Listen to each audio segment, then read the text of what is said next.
हठात कि गोटे मेसेज आसला समस्त मोबाइल को जे घोरोई कंपानी किसी गाड़ी जीव बोली लाइन कटिव तो कहले समय देले जे हमको राति 12 रु दिन 10टा सुधा लाइन आसो किछि किछि समय समस्त एरिया कटिव किंतु बर्तमान देखो आसी 1:30 होगला एपर्यंत लाइन आसलानी क्या घरे पानी ना तो क्या घरे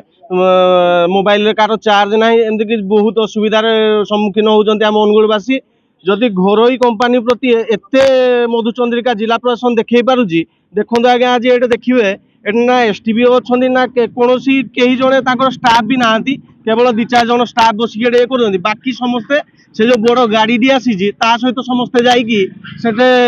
पाइलटिंग करके जदि आपंकर एत मधुचंद्रिका जदि एत बाहर अनुगुलवासी कौन आपंकर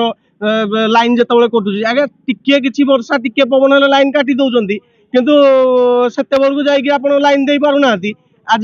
गोटे गाड़ी जीव बोली आप पाइलटिंग करी तार छिड़ाऊँ तार लगाऊँ आपण ये भूल करुँच अनुगुलवासी को आसिक अधिकारी भूल मागंतु नचेत आम ताला पकईचु इलेक्ट्रिक ताला इलेक्ट्रिक डिपार्टमेंट डिक्लेयर करथिला राति 12 रु दिन 10 पन लाइन कटिवो 12 रु 1:30 टाइम है तो लाइन आसीनी आ तांकर केही गोटे आंसर देवा भी कहीं ना लोग कहीं ना एसडीओ ना एक्सडीओ ना सुपरवाइजर कहीं ना कौन पाई लाइन काटी बोले किसी कहिदले कि कौन पाई से तो कहले खाली गाड़ी गोटे जीव से लाइन काटबो हती चाउ किछ कहि ना गाड़ी भाड़ी किछ ना खाली डिक्लेयर कर दे राति 12 रु दिन 10 जाए लाइन कटबो हती जे पर्यंत किछ नाही कौन रहले आगु पदक्षेप कोन अछि आगु पदक्षेप जदि